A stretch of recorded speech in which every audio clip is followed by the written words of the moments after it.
I think there are differences in what a Black woman is facing as it pertains to her confidence in her finances and what people perceive about her financial power, just simply based on the perceptions, the stereotypes that exist. Does talking about your money make you cringe? Are you tired of fighting about finances? Do you want to stop sabotaging your financial happiness? Then you are in the right place.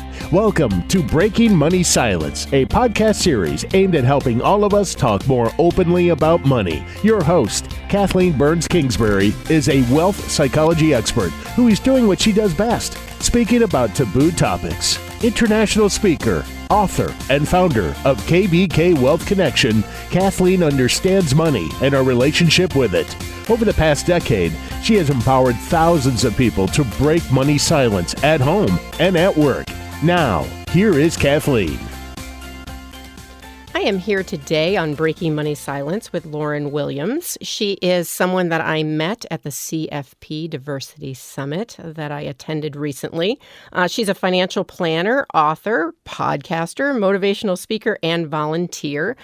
But what you might know her for is that over the 12-year period, she competed in the Olympics at a very elite level. In 2 sports, nonetheless, Lauryn secured a spot on 4 Olympic teams, earning 1 gold and 2 silver medals. She is also the first American woman to earn medals in both the Summer and Winter Olympic Games. And I just looked it up, Lauryn. Was it bobsledding?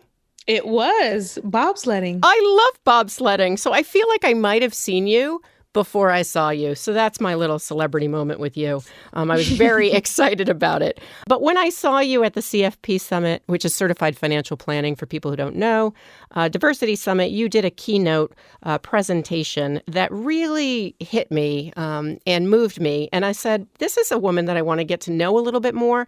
And she would be great to have on our Women, Money, and Power series. So thank you so much for joining us today.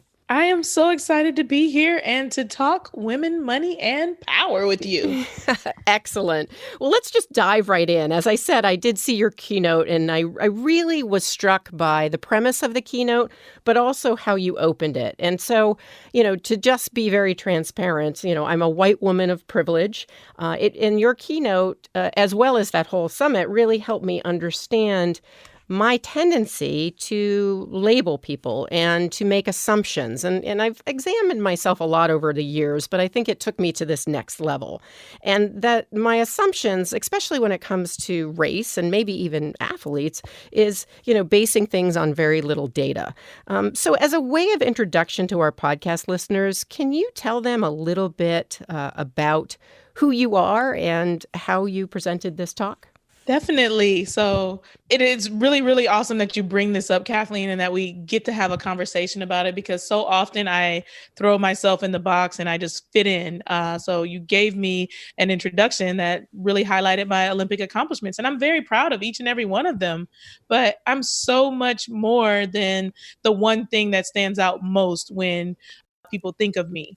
And it was a really big deal for me as part of this diversity summit and part of the speech to kind of put that different perspective out there of not putting people into boxes. So if you asked me to introduce myself, I would say I'm much more than a 4-time Olympian. I'm much more than a Black female. I am an early bird. I love to wake up early.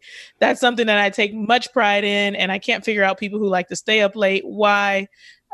Just doesn't make any sense to me. I was that kid that my mom never had to wake up for school. I'm also a Law and Order fanatic, and I think a lot of people have that in common with me. So I like to find the commonalities between me and other people. I'm a Great Dane owner, and not 5 minutes into any conversation, I'm going to be bringing up my Great Dane and how awesome my dog is. Yes, I am a fur baby owner, and I love him dearly.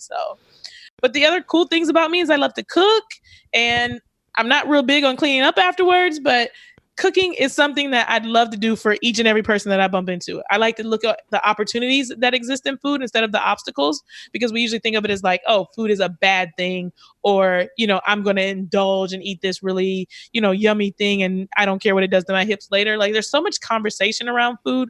I like to focus on creating opportunity and good energy around food and preparing it for people. That Olympic part of things is yeah, that is a part of who I am, but there's so much more to me than that.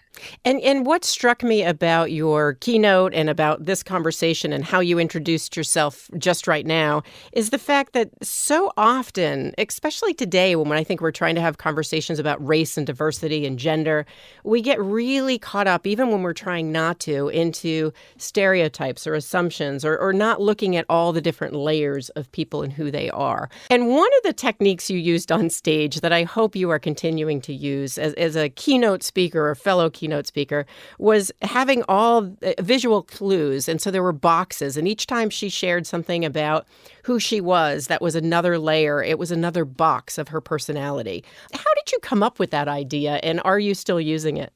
I am very much still using it. And I've been fortunate to, like I said, have quite a few people that enjoyed that speech actually booked me for other speeches this year. And I plan to use the boxes each and every time that I do it. We're just at the beginning of the new year, but we're getting things going. And I plan to do that speech as much as possible because it was really good for me to reflect on the things that I've experienced as a Black female.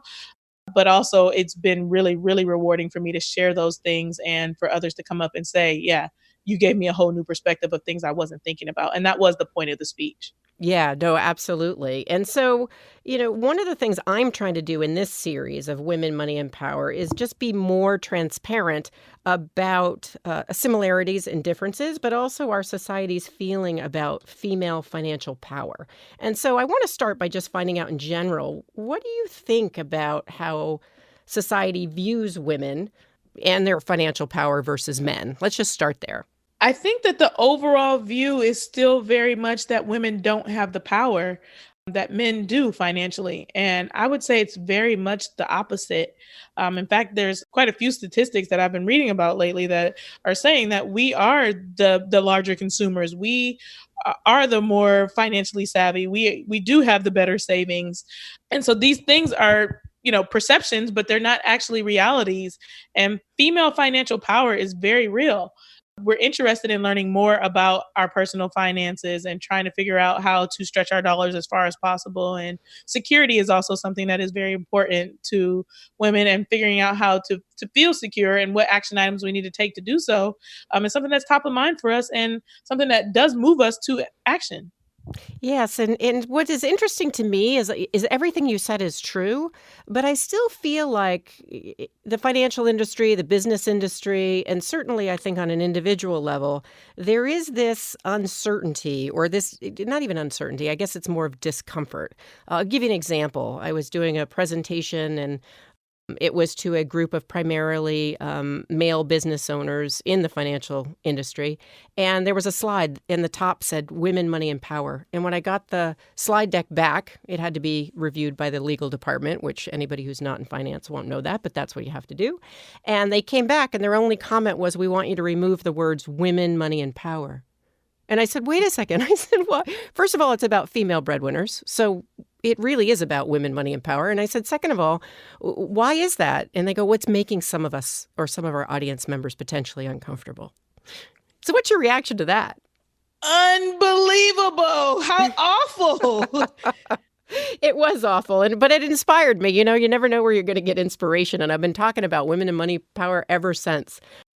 But I know my experience of power, and I know what my experience as a white woman is. Now, do you think there's different assumptions about a Black woman and her ability or desire or, the attractiveness of a Black woman who's taking control of her finances?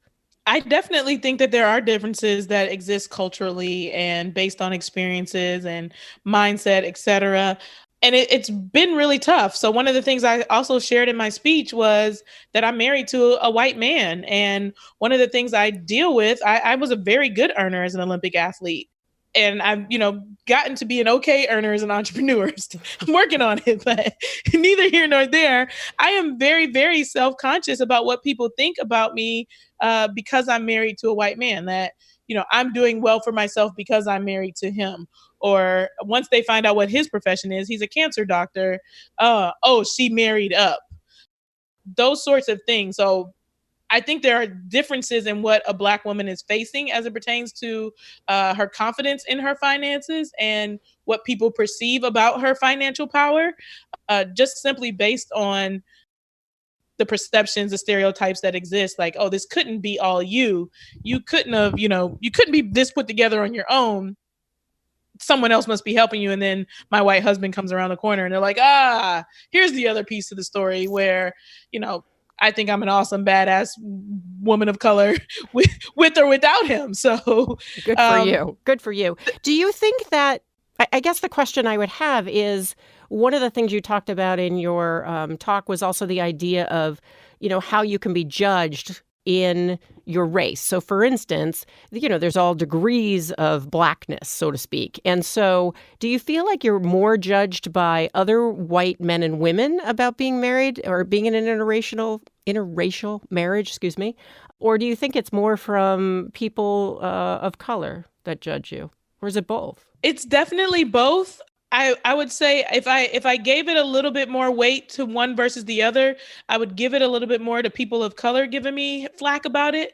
But it's probably in reality 50-50. It just hurts a lot more to get it from someone that looks just like you. It's been very, very tough for me to field things from my friends that, I'm too articulate, or, why are you doing that? I don't have very much rhythm. There's all sorts of different things that Black people are supposed to be able to do versus things that white people are supposed to be able to do. And putting these segments and these boxes around us is really, really limiting. And it's hard for me to, love and care for these people that have been a part of my whole life, but then also to hear things that are putting me in a box or saying that I'm not like them because, I choose these things, that are different and, or such as my white husband. Well, it's not celebrating who you are as a person. And anytime we're not celebrated about all the dimensions of who we are as a person, that can be really hurtful. It's incredibly hurtful. And it's a lot to kind of have to take on and internalize and, put a smile on your face and keep going, or to tell yourself that, oh, they didn't really mean it like that, or, to brush it off in a room full of, people, because it happens sometimes in public places where some joke is made and you just kind of laugh it off and you keep it going, but it was inappropriate. And you're always having this battle of at what point am I always correcting someone who is not being politically correct versus this is not my battle to fight, let's just have a good time tonight, even though that rubbed me the wrong way. So you're always on pins and needles or eggshells in trying to figure out where do I fit in this space. That sounds so tough. Now, how does your husband approach something like that? How does he deal with it? He also struggles with it. And we've actually had a really good conversation fairly recently. And it was because of the speech that I wrote. We haven't had very many conversations about his feelings versus my feelings and the differences. And one of the things he brought up to me was, I go to a lot of Black events. So, Black MBA conference or Urban League events and things like that. And I'm excited to be a part of a community. I'm looking for, people that have similar mindsets and values and interests as me. But he's like, I get left behind, and that's a form of segregation. And there's nothing I can do as a white man to fit in there or to feel welcome there. That I'm not invited to these events. And like you said, as a white man of privilege, no matter how not racist I am or how much I care about you, there are always going to be assumptions made about me as well. And so this is not just happening to you, that it's also happening to me, and it's also hurtful. And I think I had done a lot of you don't understand kind of language toward him. And I had to sit down and think about gosh, this is, really tough for the majority as well. We put a lot of pressure on the white man and we say male, stale, and pale in the financial industry. And what about when they do want to help? And so the conversation I'm trying to make and create in 2020 is a conversation where everybody comes to the table, because true diversity does include everyone. It's not just bringing more minorities into a situation where the majority is ruling, but it's getting every different person, every different kind of person to be a part of the conversation and to really mix that pot together. So we need the majority to be a part of the conversation as we create diversity. Well, and I love that you brought that up, because I think that the conversation that you and your husband are having is the types of conversations we need to be having more often. And, I think one thing is letting each other off the hook a little bit with always having to be right about it and just kind of taking a risk to have that conversation. But I do have to say, as a wife of 22 years, sometimes it just needs to be about your pain and not his. Yes, yes, I completely agree. So I want to move on to something else you said in your talk that really hit me, especially around my work of breaking money silence and helping people speak up financially, not only about just the technical aspects of money, but also about the emotional aspects. And you talked in your talk about the distinction between privacy and secrecy. Tell us a little bit about what you mean by those two words and how embracing them helped you break money silence. I say that there's a difference between privacy and secrecy. Secrecy is about, oh, I don't really want to share with you what's going on in my financial life because I'm ashamed. I'm, ignorant. I don't actually know what's going on. There's all these different things that I don't feel good about, and so I want to keep them a secret from you. Whereas privacy is going off to the side and, you're not actually being observed or disturbed. So when we're thinking privacy, it is, I want a private space. Secrecy is something that has a negative connotation, and it is a negative thing because we're trying to conceal some sort of shame or ignorance. And we really need to be choosing privacy and saying that, okay, this is a private matter versus saying that we're going to keep everything a secret. And one of the big things that I'm very passionate about is getting money conversations going. And what we're not very good at in the African American community is having conversations about money. Everything is a secret. And we're telling you, like, no, you're getting in my business. This is a private matter. And it's, no, really, I don't know this. I don't understand it. And though I shouldn't be keeping this a secret, I have too much shame or too much ignorance to actually feel vulnerable in front of you. So I'm not going to share it. And it's going to continue to cause me to make mistakes. So I'm really passionate about getting rid of this idea of let's be secret about our money. I want everybody to be talking about everything. Yeah, and I think that transparency is so important. I think it's also, as you said, it's okay sometimes to require privacy. There's certain things that maybe you don't want to share with people, but I do think with secrecy, it's kind of like that adage, you're as sick as your secrets. And in our society, there's so much money shame that I think comes from not talking openly and honestly about money. So we make all these assumptions about the person next to us and how they know more than we do, or we should know more, or we should beat ourselves up if we make a money mistake. So certainly I share that passion. How do you work with people to help them become more open in money conversations? And, is that work any different with somebody who has an African American background versus somebody who doesn't? I work with people the same way because, money mindset is something that's on the inside of your brain. So it's always about, from a coaching standpoint, asking the right questions to get somebody thinking about, why do I feel this way? And waiting for the answer. Because a lot of times, like you said, when you get to an awkward conversation, we just kind of, they're not answering, they're hesitating. Let's just move on. I don't want to make them uncomfortable.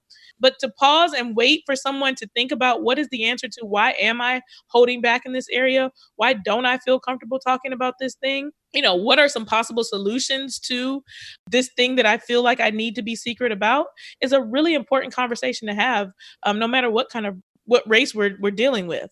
And so one of the questions that I ask people frequently is, to think about, so you're talking to someone else about money and you have a question. So you ask the question and then you follow up the question with, I'm asking because I'm trying to learn, grow, and get a better understanding of these things. So you've immediately shifted it from them being interrogated to this thing of, can you help me be better by answering this question, sort of thing. I like that. And then the other part of it is to offer a little bit of transparency. So you need to know something about someone, or you want to know something so that you can improve, like you said, your own financial knowledge, but you also need to share something about what you're lacking. So can you tell me about your 401k and how it works? Could put somebody on edge, but you can say, like, hey, I don't understand. My employer told me I get 3%.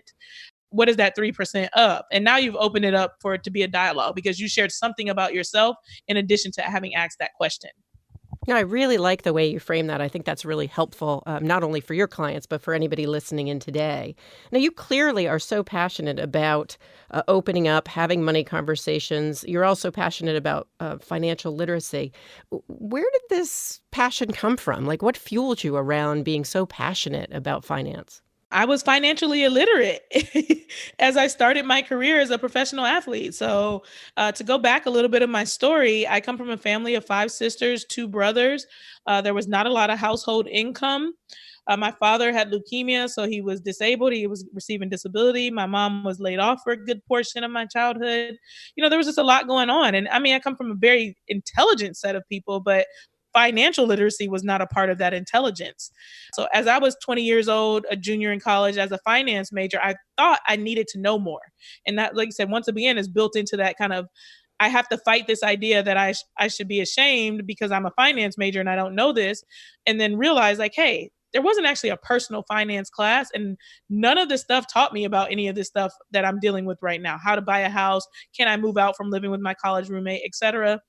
I was doing kind of a basic budget of just checking my credit card bill every month, making sure that there were actual things that I purchased, and then paying the bill in full. That was my idea of a budget up to that point. And so I knew that there were gaps in what I knew and what I needed to know. And I had a six-figure salary at 20 years old, which nobody else around me had, nor did anyone in my family have. So I knew I couldn't ask them for advice on something that they had never experienced, and I went to get help. Well, I ended up in the hands of a, investment guy that sells investment products and earns a commission for them, that wasn't very focused on literacy. He was just focused on how much money I could get into my investment accounts. Now, we know in and of itself, investing is not a bad thing, but if you don't have literacy as a foundation, you are prone to make tons and tons of mistakes, and you don't have a good foundation to build on. So my passion comes from my lack of literacy myself, but also looking for the right answers because I wanted education, I wanted information, and then talking to other people around me and realizing that not only did they not have education or information, but they also had a lot of shame. And that's where I started to discover this privacy versus secrecy thing and was like, hey, why is everybody so like, why can't we all learn about this together? I don't understand. Like, why is this a thing? Now, do you work with athletes now because you have that background, or is that something that you don't necessarily do? Yeah, so my clientele right now is around 30% athletes, 30% lawyers, and then 40% other general young professionals. So I have a pretty good mix. I will say that I thought that I was opening the business specifically to serve athletes and people of color because I felt like there was such a big gap in the community. And that's not at all what my my business looks like. Like I said, 30% is not the majority at all. And my business is not majority people of color either. So it has been very interesting for me to learn, they said get rid of my own biases because we all have them, whether you're a minority or you're a person of privilege, to kind of break down some of those walls. I didn't think that a single white man would want to be my client, and I have one.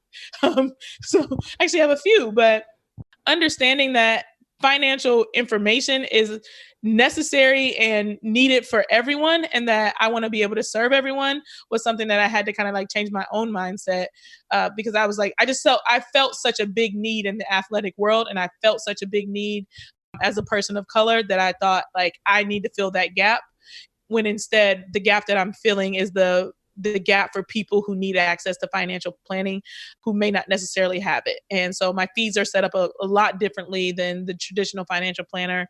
I charge people based off income. So the less income you make, the less it costs, because I want to make sure that we're keeping the barrier low, that you do need to pay something and you need to value this advice because it is something that is valuable, but that the barrier to entry shouldn't be so high that you have to have $1 million of assets or 500,000 and all these sorts of things, because assets under management and investing is not financial planning. That's one piece of financial planning.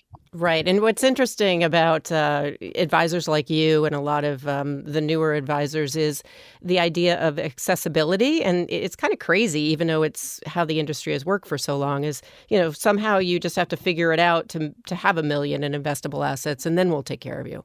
And I know you've been developing a variety of resources in addition to working with you, one-on-one. I know you've developed a new course. So I'd love for you to have a chance to tell the audience a little bit about that new course and what they can expect from that before we end today.